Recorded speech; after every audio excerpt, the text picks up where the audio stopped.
precisamente tenemos la suerte de disponer la amabilidad, y no va a hablar el presidente honorífico de los críticos de arte, Tomás Paredes. Tomás Paredes, como todos saben, tiene una larga trayectoria. Él estudió Derecho, si bien está licenciado en Historia Antigua y en Historia del Arte. Y es un buen conocedor de Gustavo Torner y nos va a hablar largo y tendido precisamente de este gran artista y un poco cuando cumple sus 100 años el 13 de julio. Pero bueno, bienvenido, Tomás, al programa de Arte y Cultura. Muchas gracias, Juan Manuel. En principio, agradecerte que me hayas dado la oportunidad de hablar de la obra de Gustavo Torner, a persona a la que le tengo afecto y admiración, y luego también agradecer a la Academia la acogida que nos proporciona y sobre todo el montaje de esta exposición que tiene un tic de homenaje y tiene un halo de simpatía hacia Gustavo, que el 13 de julio será centenario y aún vive, lo que es algo insólito que se celebre el centenario de alguien en vida, ¿no?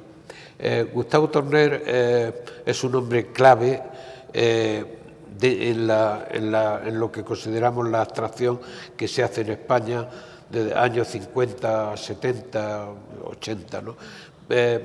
Clave por su obra, por lo que aporta personalmente, pero también por su relación con Fernando Zóbel y con la influencia que tiene sobre Zóbel para que Zóbel ubique su colección de arte abstracto en Cuenca.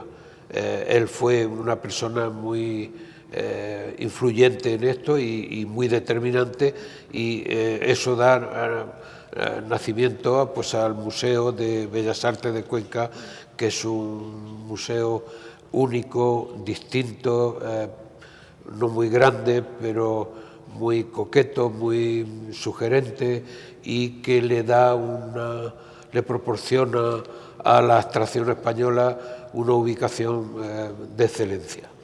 El 13 de julio realmente cumple 100 años, vive actualmente, y bueno, queremos que nos digas un poco, nos hables, ¿qué destacarías en su trayectoria, Tomás?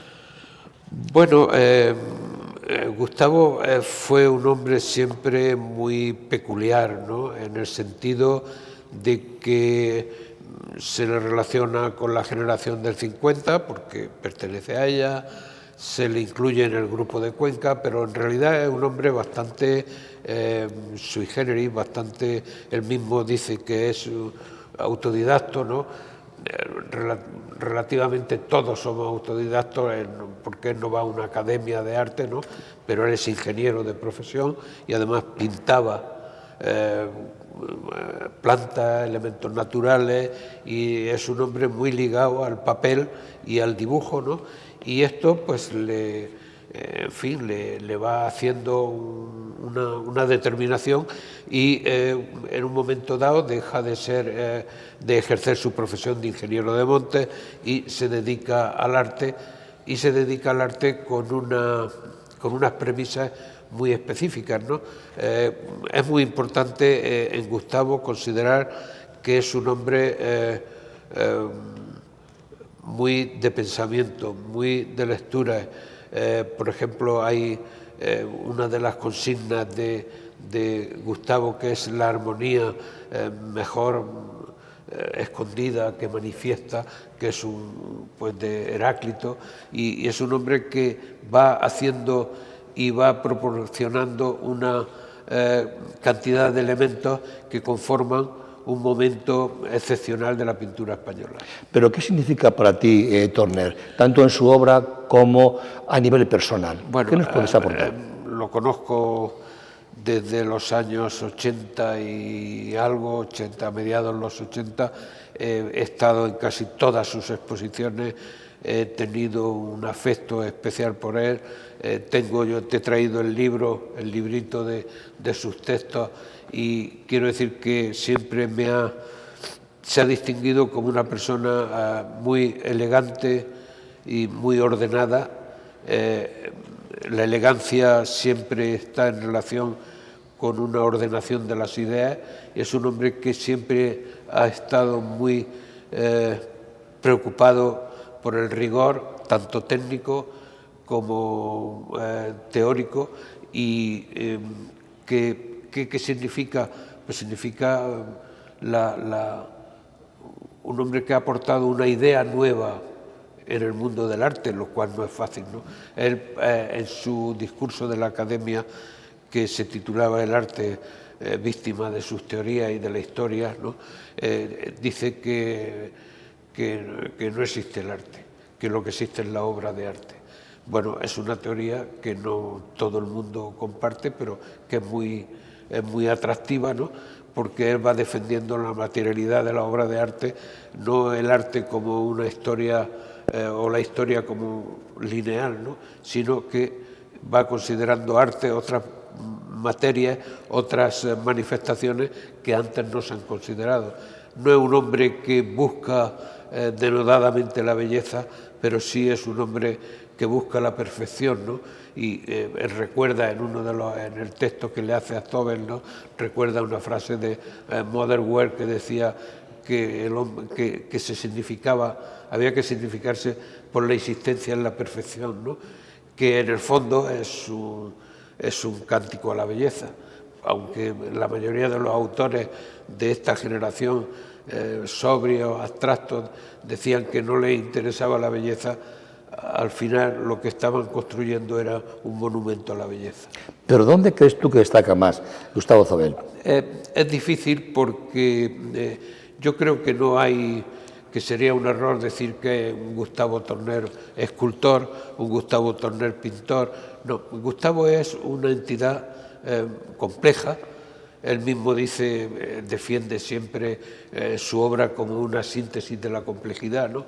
Y él es un hombre que ha hecho escultura, que ha hecho pintura, que ha hecho grabado, que ha asesorado colecciones. Él fue asesor de la Fundación March en su época más importante y más floreciente. Consejero ha montado exposiciones con un gusto exquisito. O sea, es muy difícil decir qué te interesa más. No, interesa el hombre que es capaz de manifestar su sentido de la perfección, tanto en una superficie plana, como puede ser un cuadro, como en una escultura, como en un montaje.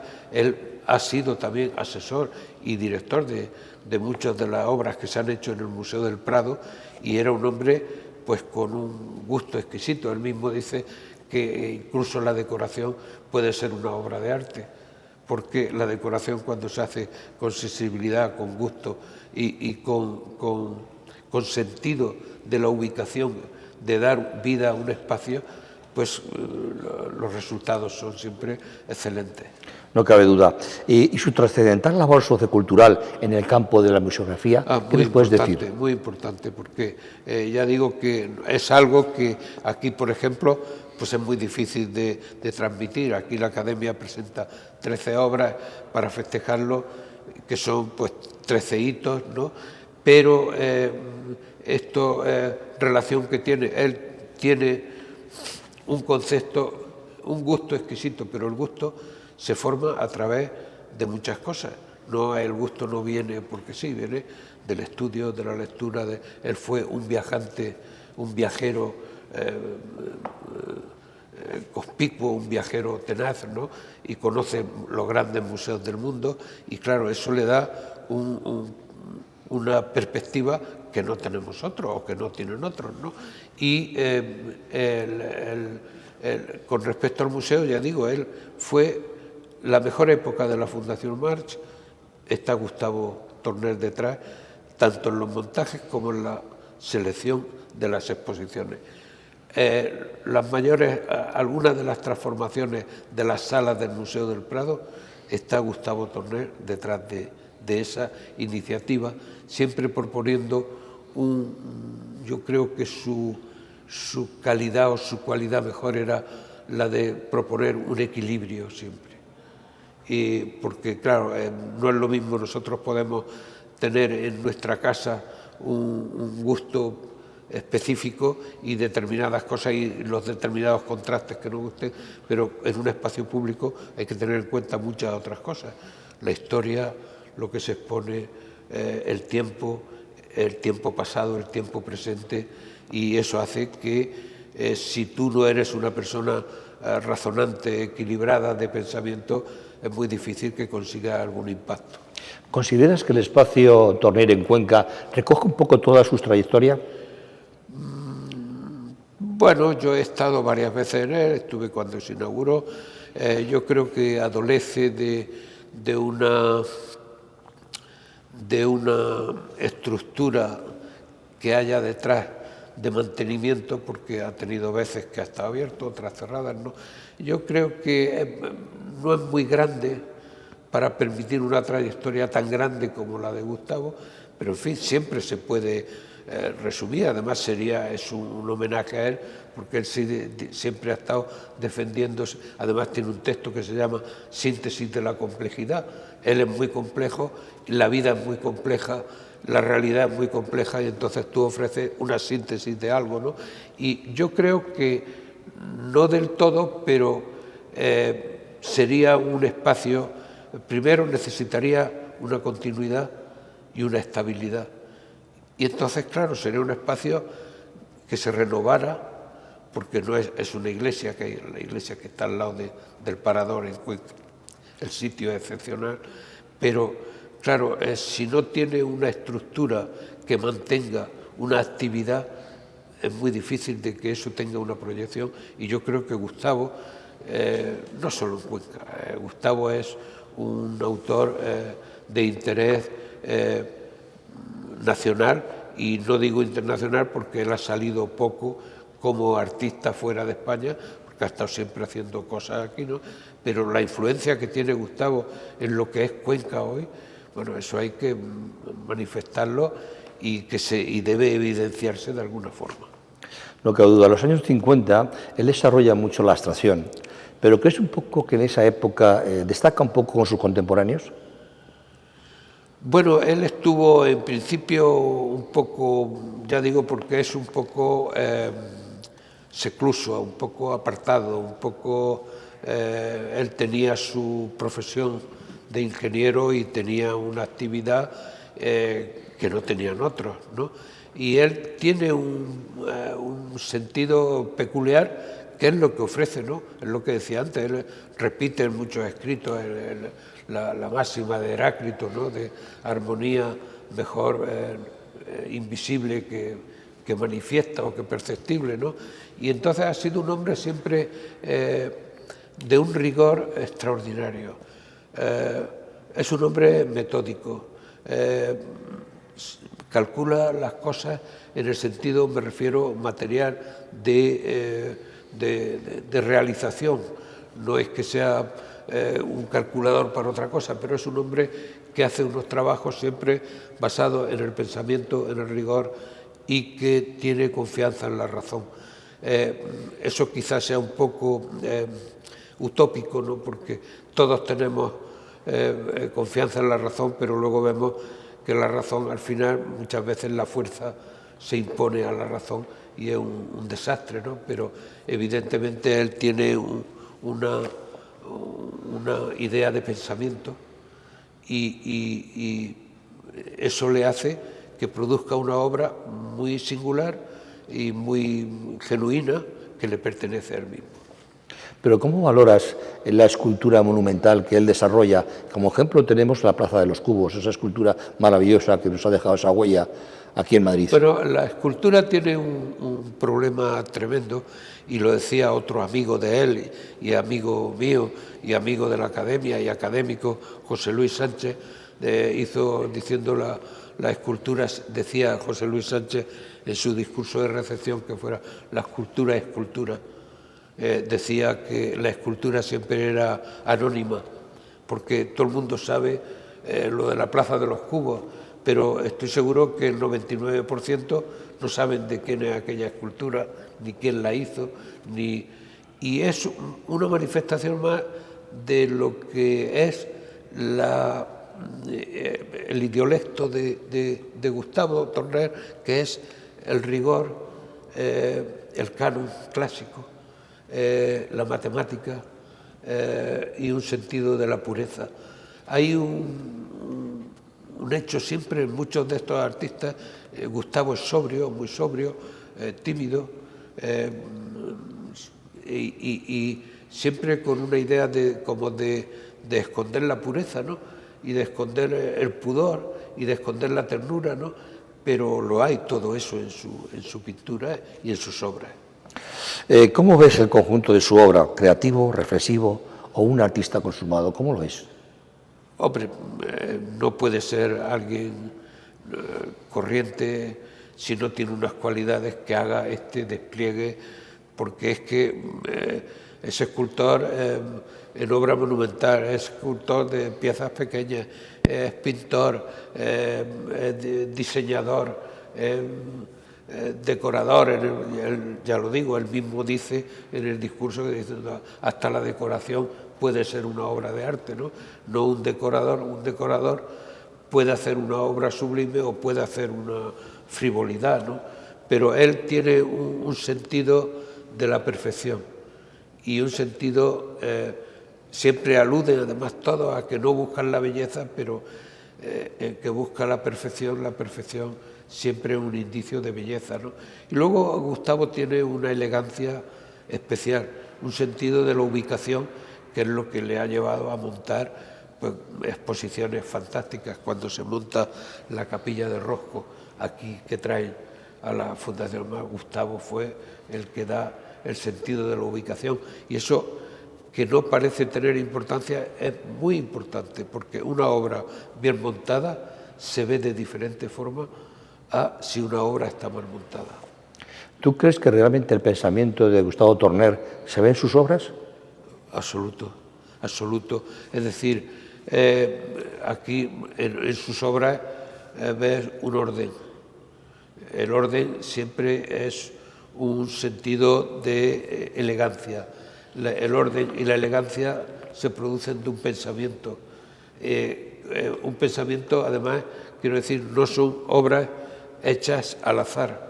Estas obras tienen un sentido, algunas metafórico, otro canónico clásico, otro geométrico, pero todas tienen un sentido de oposición, de contrario, para producir un efecto en el espectador.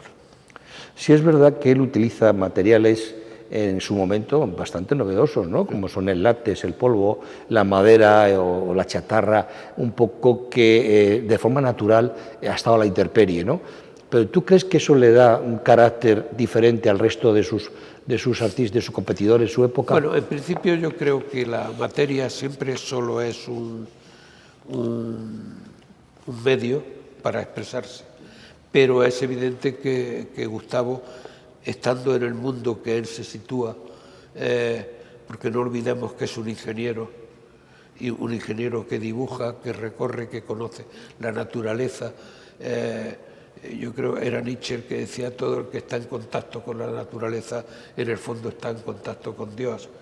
Bueno, son elementos un poco, si quieren una frase ampulosa, pero sin hablar de eso, el que está en contacto con la naturaleza tiene muchas vías de acercamiento a lo que es la vida natural y a lo que es la vida en sí, ¿no?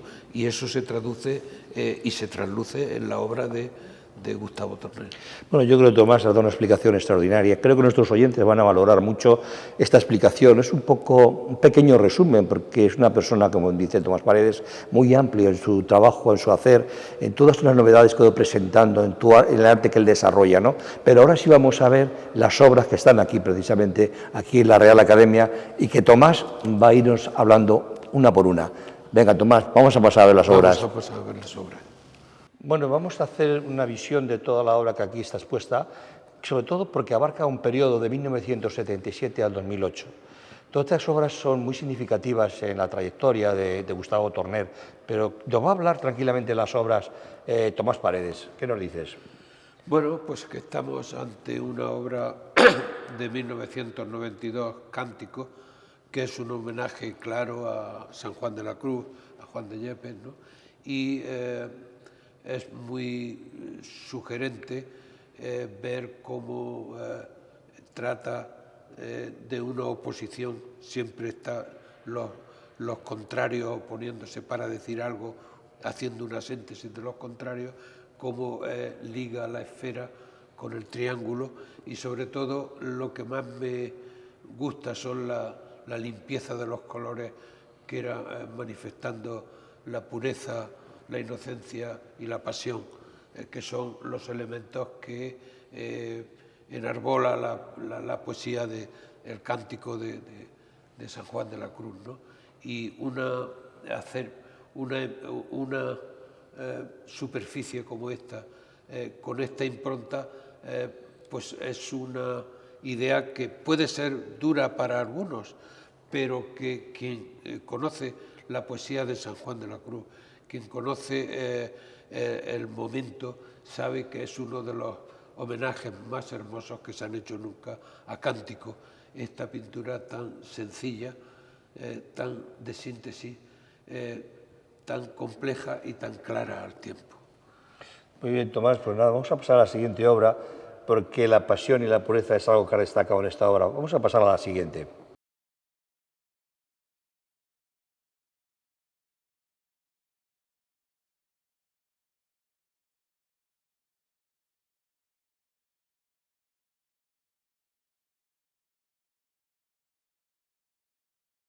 En esta obra que nos vas a hablar a continuación, Tomás, hemos hablado de los materiales que se empleaban. No era fácil que los materiales de su época, en aquellos momentos, estamos hablando de una época suya inicial, utilizaba el látex, utilizaba la arena, utilizaba el mármol, utilizaba un montón de componentes que al final el conjunto crea una composición maravillosa. Pero de eso queremos que nos hables tú, Tomás, sobre esta obra. Sí. Bueno, en principio, no lo he dicho antes, pero quería comentar una cosa, ¿no? Una visión que yo estoy dando, una visión particular, como cada uno tiene su visión particular del cuadro. Es posible que mi visión coincida con otra o no coincida, no importa eso.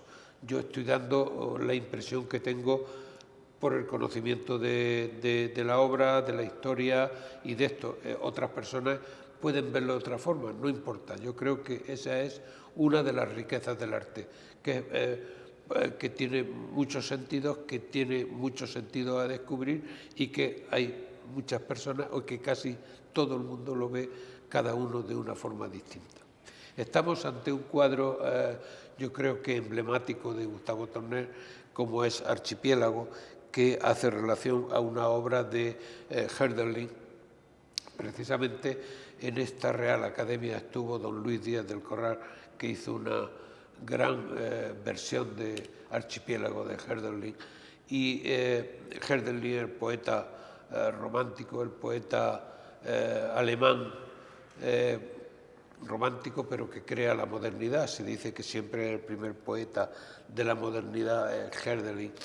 Y fue un hombre con un sentido de la poesía que le daba una raíz que no había tenido una raíz clásica, pero abriéndose a la modernidad, y que no había tenido hasta ese momento, ¿no? Y entonces Gustavo Torner habla de lo que hablaba Hölderlin. Hölderlin es un hombre enamorado de Grecia, que quería haber sido griego, no era alemán, pero aquí Gustavo pues hace una síntesis de todo ese pensamiento de Hölderlin, y lo hace aprovechando planos y aprovechando colores, ¿no? Vemos unas partes totalmente puras. Está hablando de la Grecia, del sentido y de la idea que tenía Hölderlin de Grecia, porque para él quería ser griego, y para él todo el pensamiento, toda la luz venía de Grecia. En este cuadro de Gustavo vemos como, aludiendo al archipiélago, que podríamos decir Grecia es un archipiélago, un conjunto de islas de luz, y cómo Gustavo es capaz de sintetizar el color del mar, el color del cielo y el color de la luz.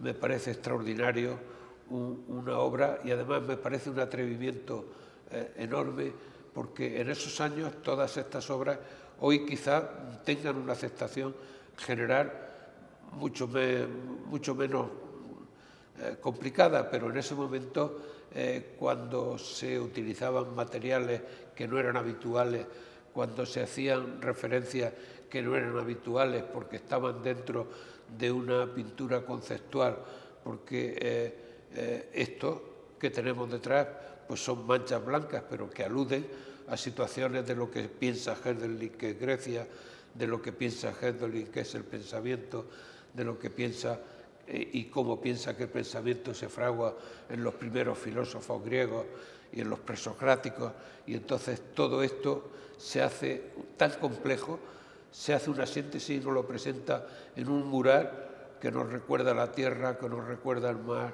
que nos recuerda la luz, y eso tiene un poder de evocación tremendo. Sí, es verdad, hablamos de esta obra que se hace en 1979 y claro, la gente no estaba habituado tampoco, con mucha razón, como dice Tomás, a ver este tipo de obras de pensamiento, ¿verdad?, de espiritualidad, porque tiene mucho de todo esto. Pero vamos a continuar, Tomás, con la siguiente obra. De acuerdo.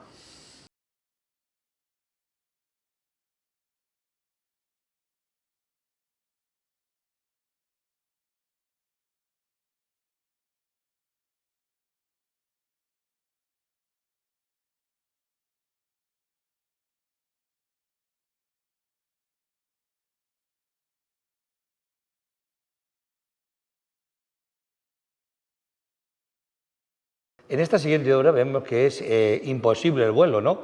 Es curioso porque comentando entre el paso de una obra a otra, estábamos comentando con Tomás que no todo el mundo tiene la sensibilidad, ¿verdad?, de poder apreciar y valorar esta obra, ¿no? Bueno, pues de esta obra nos va a hablar Tomás. ¿Qué nos cuentas, Tomás? Bueno, la obra más antigua o primera de este conjunto que se presenta en la Academia, esta obra de 1977, y en el fondo es una metáfora hermosa, ¿no?, pero que evidentemente no todo el mundo ve.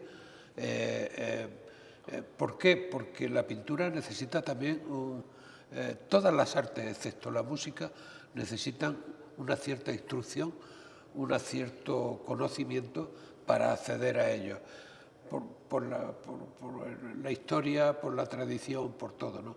Y esto, que es una gran metáfora, porque nos habla de un espacio abierto, de un espacio blanco que puede ser infinito, y luego una ala que es un objeto que pone arriba, que es de una madera policromada del siglo XVII, pues está viendo ahí y está diciendo el imposible vuelo, es que hay gente que puede o que quiere volar y no puede, y hay otras situaciones que son a la inversa, ¿no?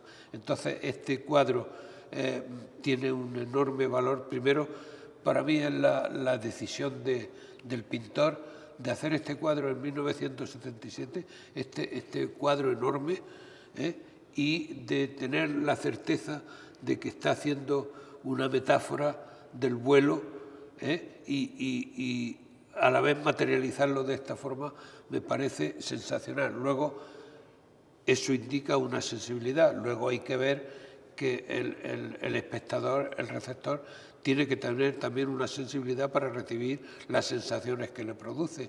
Y si no la tiene, pues no verá nada más que una superficie blanca con un objetito arriba y dirá, esto a mí no me dice nada, ¿no? Pero la realidad es que cuando lo ves tienes que considerar el tiempo, el espacio y el sentido que tiene. Hablábamos antes en la entrevista que decíamos que realmente el pensamiento estaba en su obra. Este es el ejemplo de que el pensamiento está aquí en esta obra. Seguimos con la siguiente.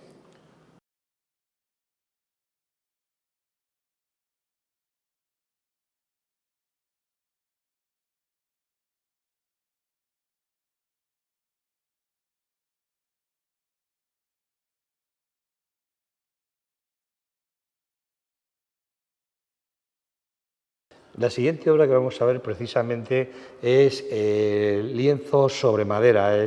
Lleva una composición metida con látex, acrílico, hace que realmente la forma en que está hecho y los materiales que utiliza crea un poco el sello de Gustavo Torner, pero no va a hablar más.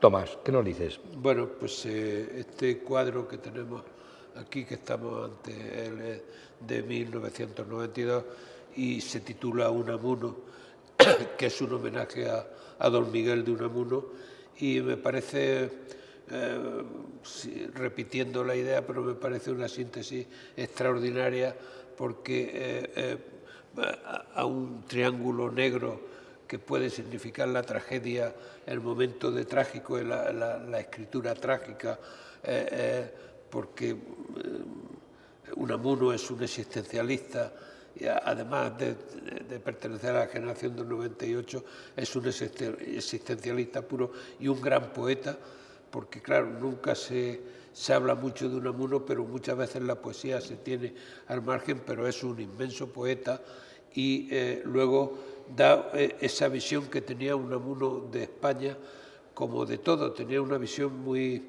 era muy terrenal, ¿no? Era muy intelectual y muy terrenal a un tiempo, ¿no? Y hablaba del desgarro que sufría y del desgarro que sufrió España. Y luego, de hecho, él se vio envuelto al final pues en una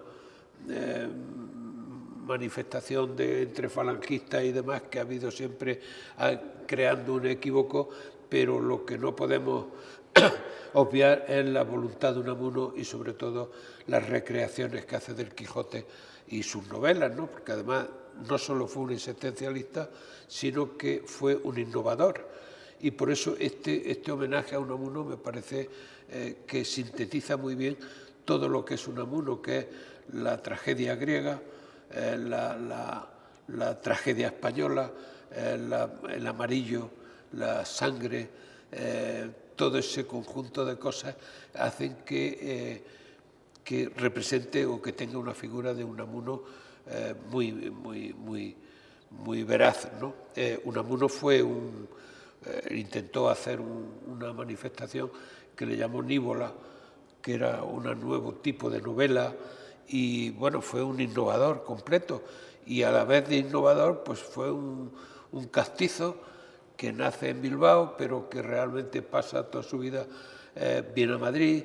En Madrid era un aficionado al ajedrez tremendo y tiene que cuidarse porque su afición al ajedrez le hace faltar a la facultad y a estudiar, y luego eso lo cuenta en una novela él, y luego pues se va a Salamanca y ya con 30 y tantos años era rector de la Universidad de Salamanca y hace una obra fabulosa de drama, de novela, de poesía, y todo eso sintetizarlo y acordarse de él pues es muy importante, porque hacer un homenaje, los homenajes que hemos visto que va haciendo Gustavo son a San Juan de la Cruz, a Hölderlin, a Unamuno, pues son generalmente grandes autores universales,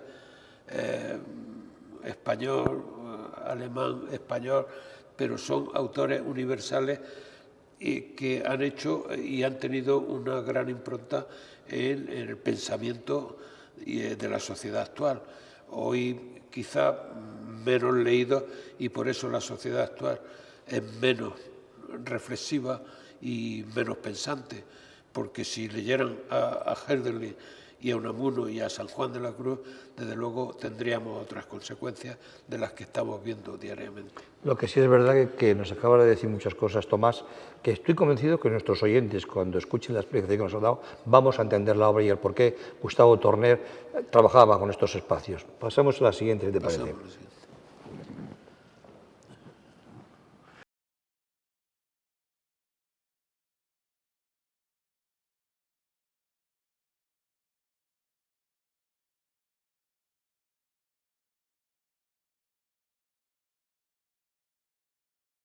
La siguiente obra que vamos a ver, vemos que está hecha sobre madera, trabaja el látex, trabaja el acrílico, trabaja un poco el polvo.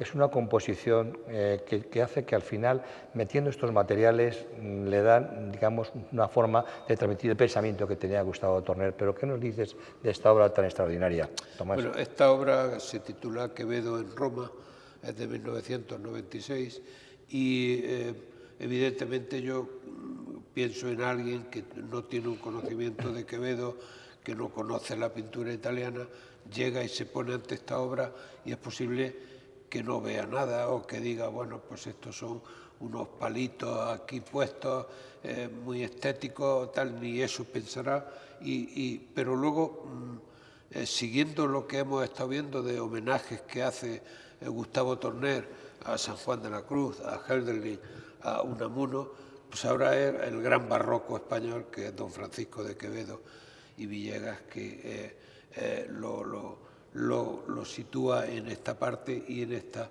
dice, en Roma hace una paráfrasis de la pintura italiana, de los cielos italianos, y aquí pues tenemos ese contraste de lo que es Quevedo, de una España compleja y barroca, con muchos genios, pero en decadencia, y luego pues la parte de Roma.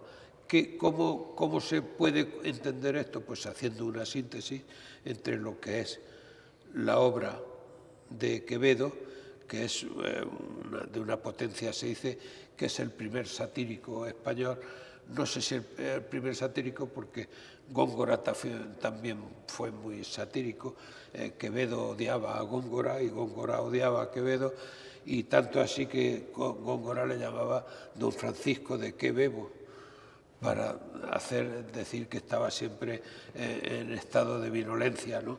Y entonces, pues, estas cosas no son tan pronto, aunque te entre por la vista, porque el arte plástico yo creo que siempre tiene que entrar por la vista. Y esta obra entra por la vista, pero tiene que decir algo más, hay que buscarle más, ¿no? Y eso es lo que tiene una de las facultades o de las cualidades que tiene la obra de Gustavo, es que le está pidiendo una colaboración al espectador, se le está pidiendo una lectura. Puede ser que haga una lectura como la que yo estoy haciendo, pero puede hacer otra, y es el mismo cuadro, y es la misma validez la que tiene, ¿no? Y entonces aquí unimos una estética, porque la estética de los sonetos de Quevedo, bueno, es que no es incomparable, ¿no? Cuando el soneto del famoso soneto de retirado en la paz de estos desiertos, con pocos pero doctos libros juntos, vivo en conversación, escucho con mis ojos a los muertos. Y decía, si no siempre entendido, siempre abierto. Y en altos contrapuntos musicales, al sueño de la vida hablan despiertos, ¿no? Es de una belleza y de una maravilla tremenda, y eso, con un hombre que sufrió prisión, que sufrió persecución, porque Olivares le persiguió, y bueno, pero era un hombre de una mordacidad, de una inteligencia y de una grandeza extraordinaria, ¿no? Y eso, sintetizarlo con uno de los cielos romanos, pues tiene un valor y una estética preciosa. Ya digo, podrá tener otra lectura, pero esas lecturas yo creo que siempre son constructivas y abarcando una idea de grandes personajes como son a los que rinde Gustavo Torner homenaje. La verdad que parece fácil y ya hecho el cuadro, pero todo tiene una síntesis y un contenido. Vamos a pasar a la siguiente, que da gusto escucharte, Tomás. Bueno.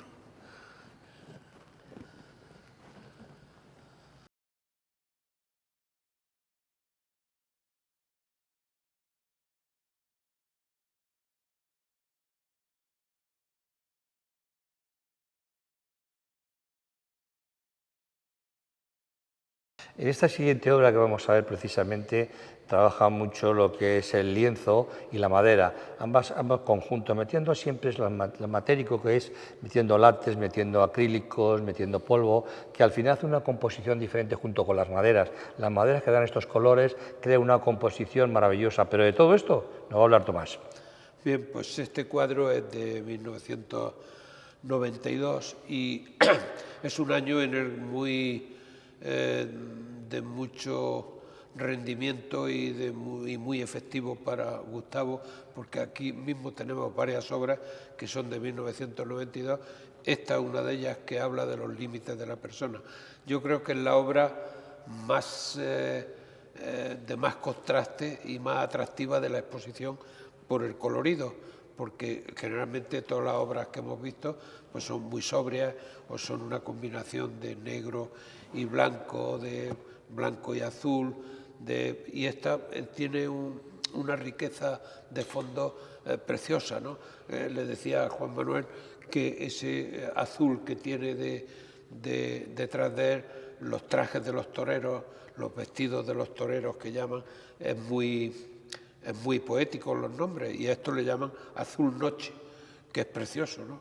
Porque es un azul que no es marino, que no es de otro tipo, que es un azul ya metido cuando se va perdiendo el color y se va oscureciendo, ¿no? Pero es que luego tiene una gama de colores muy atractiva, ¿no? Y muy llamativa, ¿no? Que no es corriente en Gustavo, ¿no? Porque estos amarillos, estos verdes, ¿no? Pues generalmente Gustavo Torner es un pintor sobrio, una persona sobria, y aquí pues se está manifestando una alegría que no es que sea perniciosa, ¿no? Pero que es una alegría que no es desólito, no lo vemos en las demás obras. Y luego, pues también termina con un verde precioso, con un verde esmeralda, con unas materias que hace, y está hablando de los límites de la persona.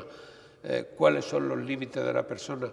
Pues generalmente los límites de la persona son la razón y la libertad, ¿no? Y lo que la libertad te permite llegar hasta donde no interrumpe o no deturpa la libertad de los demás, ¿no? Y la razón pues te hace conducirte de una forma siempre consecuente, ¿no? Que es lo que lleva a todo lo que engloba el pensamiento de Gustavo, siempre buscando el equilibrio, la perfección, la sobriedad, y ya digo que este es el más fuerte de color y uno de los cuadros muy importantes de esta exposición. Pasamos a la siguiente obra y ya con la siguiente obra terminamos, pero vamos a la siguiente.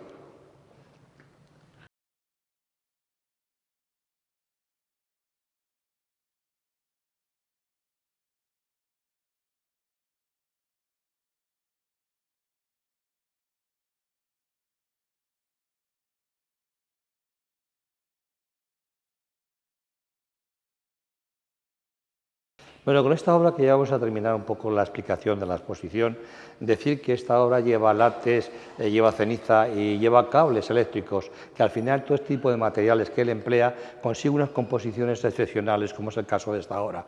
Pero ya para terminar, no va a hablar Tomás. ¿Qué nos dices de esta obra? Bueno, pues una pieza de 2008, lo cual quiere decir que el autor la hace con 83 años y que me parece muy consecuente con lo que es la vida de Gustavo. No hemos dicho que es un gran amante, un melómano, un gran amante de la música, y esta obra, que la titula Edipo, es un homenaje a Stravinsky, ¿no? Él hizo aquí hay unas marcas que suelen ser notas musicales un poco desfiguradas, ¿no? Pero ya hizo una exposición preciosa, yo creo que me acuerdo que fue en Juan Gris, que hizo que eran como partituras con notas musicales, ¿no? Y eran manchas que no era pero tenían una raíz en todas las notas musicales, ¿no? Y era una exposición muy bonita, ¿no? Y aquí, pues, ¿qué tenemos? Pues la relación de lo que es la música electrónica, el tiempo, lo que es el sentido de la tierra y el sentido del sonido. Y cuando hacer esto, ya digo, con la complejidad de todas estas cosas, hacerlo una síntesis para que aparezca como un homenaje a un gran músico como es Stravinsky, pues no es nada fácil, y quizá pues muchas personas no entiendan, ¿no? Pues lo que son las notas musicales de abajo, lo que son las referencias de cable, y vean algo que parece que no tiene sentido, cuando en realidad lo que está es anunciando el sentido de una composición y de un compositor como Stravinsky.